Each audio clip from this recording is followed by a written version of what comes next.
ধরে নেন ডাক্তার আবিদ হোসাইন সাহেব আজকে নবী সিরাত লিখেছেন।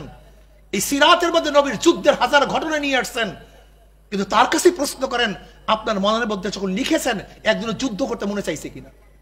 প্রশ্ন করেন মনের কাছে।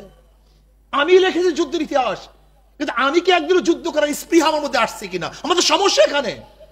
আমি সেখানে একদিন বয়ান করতে গেলাম এক মাদ্রাসায়, মুহাদ্দিস সাহেব আমার পাশে, তিনি মুহাদ্দিসে সানি কিতাবুল মাগাজি পড়ায়। আমি বললাম ভাই আপনি কিতাবুল মাগাজি পড়ান, যুদ্ধ বিগ্রহের বয়ান করেন, হাদিসের মধ্যে পড়াইতেছেন বুখারীর মধ্যে, কিন্তু আপনি স্বীকার করেন, আপনি বুকে হাত দিয়ে বলেন আপনার মধ্যে একদিনও যুদ্ধের স্পৃহা আসছে কিনা? নবী আলাইহিস সালাতু ওয়াস সালাম পাগড়ির আদর্শ মেনেছি, দাড়ির আদর্শ মেনেছি, লম্বা জামার আদর্শ মেনেছি, নবী আলাইহিস সালাতু ওয়াস সালামের দাওয়াতের আদর্শ মেনেছি, কিন্তু অন্যায়ের মোকাবেলা করার আদর্শ আমরা কেন মানছি না? অন্যায়ের প্রতিবাদ করার আদর্শ কেন মানছি না? হক কথা বলার কথার আদর্শ কেন মানছি না? নবী আলাইহিস সালাতু ওয়াস সালাম দান শহীদ করার আদর্শ আমরা কেন মানবো না? নবী আলাইহিস সালাতু ওয়াস সালাম রক্ত ঝরাবার আদর্শ কেন মানবো না? কারণটা কি? আমরা নবী আলাইহিস সালাতু ওয়াস সালাম রক্ত ঝরাবার ঘটনা বর্ণনা করে কত কাদা কেটেছি, কিন্তু আমাদের শরীর থেকে জীবন একটা ফোঁটা রক্ত ঝরাই নেই। নবী আলাইহিস সালাতু ওয়াস সালামের ঘাম ঝরানোর কথা কত বয়ান করেছি, কিন্তু আমার শরীর থেকে এক ফোঁটা ঘামও আমি ঝরাই নেই। নবী আলাইহিস সালাতু ওয়াস সালাম তলোয়ারের বয়ান কত করেছি, কিন্তু আমার হাতের মধ্যে কোনোদিন অন্যায়ের মোকাবেলার জন্য একটা লাঠিও ওঠে নাই। আশিদ্দাউ আলাল কুফফার রুহামাউ বাইনাহুম তারাহুম রুককান সুজদান ইয়াবতাগুনা ফাদলাম মিনাল্লাহি ওয়া রিদওয়ানা। নবীর চরিত্রের কথা কোরআনে অনেক বর্ণনা করেছি, কিন্তু যখনই আমি বাতিলের মোকাবেলা যাই, বিড়াল হয়ে যাই, তখন আর বাঘ হতে পারি না। এখানে শিক্ষিত সমাজ আছেন, জ্ঞানী গুণী আছেন, নবী রাসূলগণ দুনিয়াতে এসেছেন কেন? এদের কাজটা কি? কম্পিউটার আবিষ্কার করার জন্য, প্লেন বানাবার জন্য, আণবিক বোমা বানাবার জন্য, দ্রুতগামী ট্রেন বানাবার জন্য না। এগুলি আপনারা করুন। নবী রাসূলগণ এগুলি আবিষ্কার করার জন্য দুনিয়াতে আসেন নেই।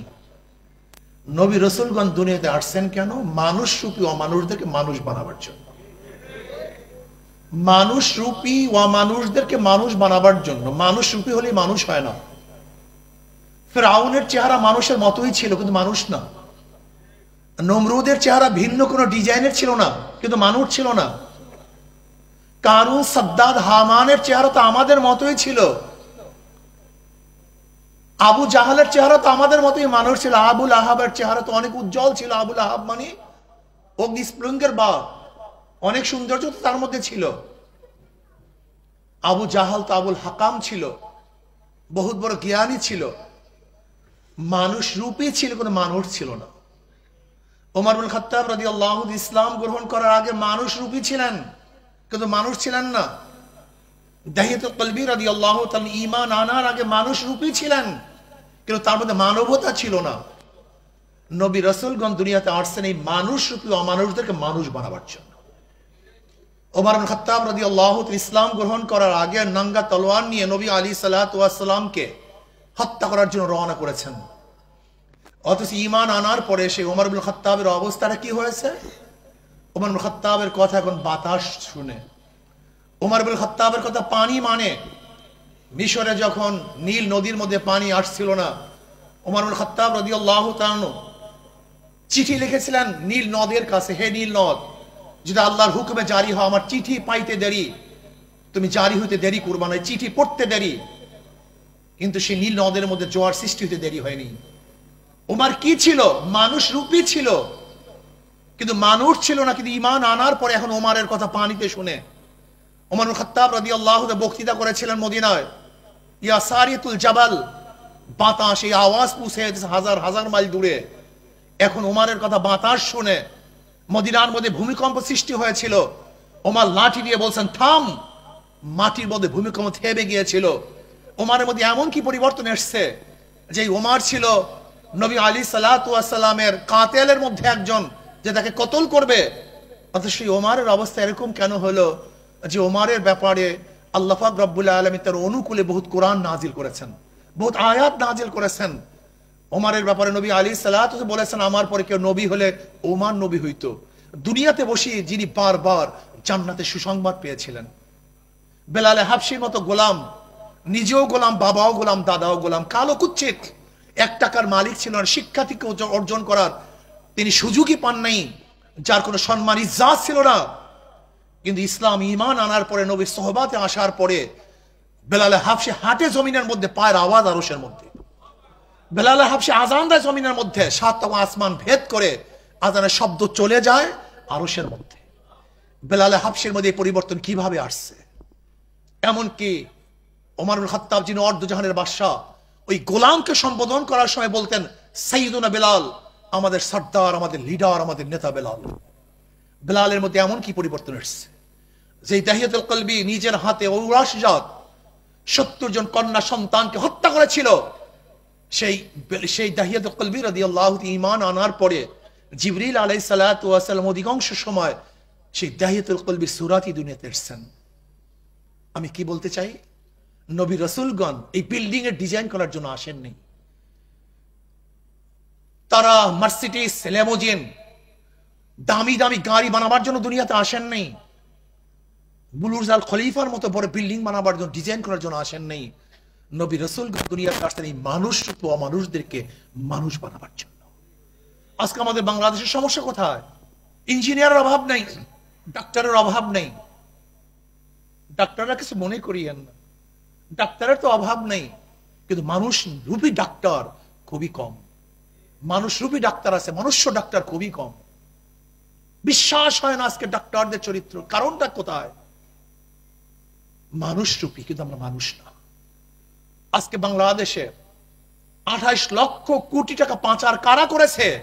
রিকশাওয়ালা, ঠেলাওয়ালা, জেলে তাঁতি মজদুর, শ্রমিকরা 1 টাকাও পাচার করে নেই। বরং যারা আমরা উচ্চ শিক্ষা শিক্ষিত, তারা বাংলাদেশ থেকে 28 লক্ষ টাকা বিদেশে পাচার করেছে। তার মানে মানুষ রূপী, কিন্তু মানুষ না। আজকে দেখেছেন মানুষদের হত্যা কারা করেছে, ক্রস ফায়ার কারা মেরেছে? সবাই শিক্ষিত।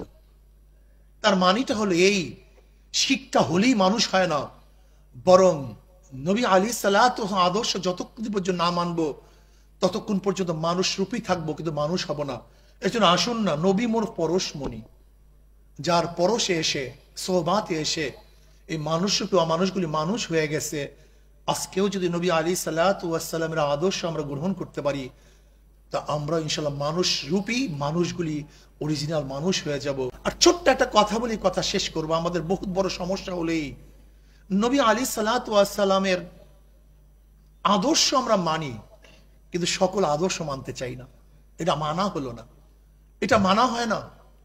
নবী আলাইহিস সালাতু ওয়াস সালাম পাগড়ির আদর্শ মেনেছি, দাড়ির আদর্শ মেনেছি, লম্বা জামার আদর্শ মেনেছি, নবী আলাইহিস সালাতু ওয়াস সালামের দাওয়াতের আদর্শ মেনেছি, কিন্তু অন্যায়ের মোকাবেলা করার আদর্শ আমরা কেন মানছি না?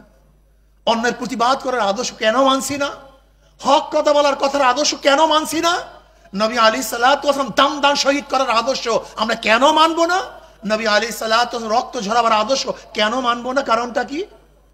আমরা নবী আলাইহিস সালাতু ওয়াস সালাম রক্ত ঝরাবার ঘটনা বর্ণনা করে কত কাদা কেটেছি, কিন্তু আমাদের শরীর থেকে জীবনে একটা ফোঁটা রক্ত ঝরাই নেই।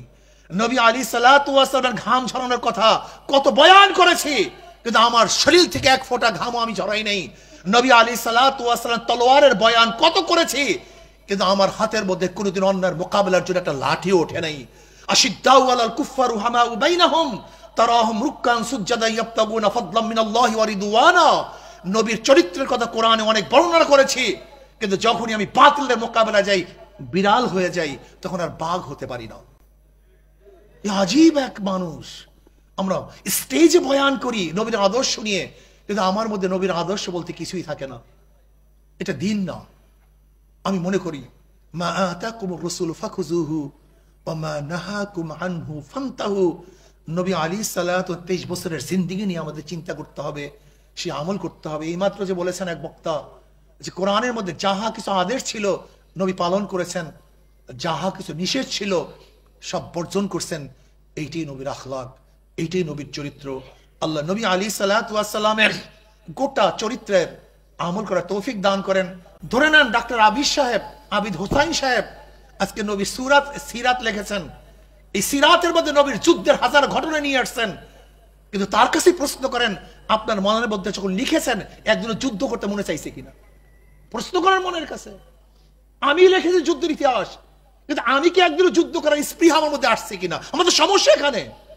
আমি সেখানে একদিন বয়ান করতে গেলাম এক মাদ্রাসায়, মুহাদ্দিস সাহেব আমার পাশে, তিনি মুহাদ্দিস সানি কিতাবুল মাগাজি পড়ায়। আমি বললাম, ভাই আপনি কিতাবুল মাগাজি পড়ান, যুদ্ধ বিগ্রহের বয়ান করেন, হাদিসের মধ্যে পড়াইতেছেন, বুখারীর মধ্যে, কিন্তু আপনি স্বীকার করেন, আপনি বুকে হাত দিয়ে বলেন আপনার মধ্যে একদিনও যুদ্ধের স্পৃহা আসছে কিনা? আমাদের সমস্যা এখানে। আমরা লিখি, বয়ান করি, বয়ান করতে তো ভালো লাগে, কিন্তু এই আদর্শ আমার মধ্যে আসি কিনা একদিন আমি চিন্তা করি না। আমাদের সমস্যাই আজকে অন্যের মোকাবিলা করতে গিয়ে নবী আলাইহিস সালাতু ওয়াস সালামের সেই শিয়াবে আবু তালেবের মধ্যে 3 বছর অবরুদ্ধর আলোচনা তো জীবনভর করি, কিন্তু আমিও কি অন্যের মোকাবিলা করতে গিয়ে একদিন অবরুদ্ধ হয়েছে কিনা এই চিন্তা একদিনও করি না। কাজে আসুন না, যা লেখছি তা বাস্তবায়ন করি। আল্লাহ আমাকেও যা পড়ছি তা বাস্তবায়ন করার তৌফিক দান করেন। আমা আলাইনা ইল্লাল বালাগ। আসসালামু আলাইকুম।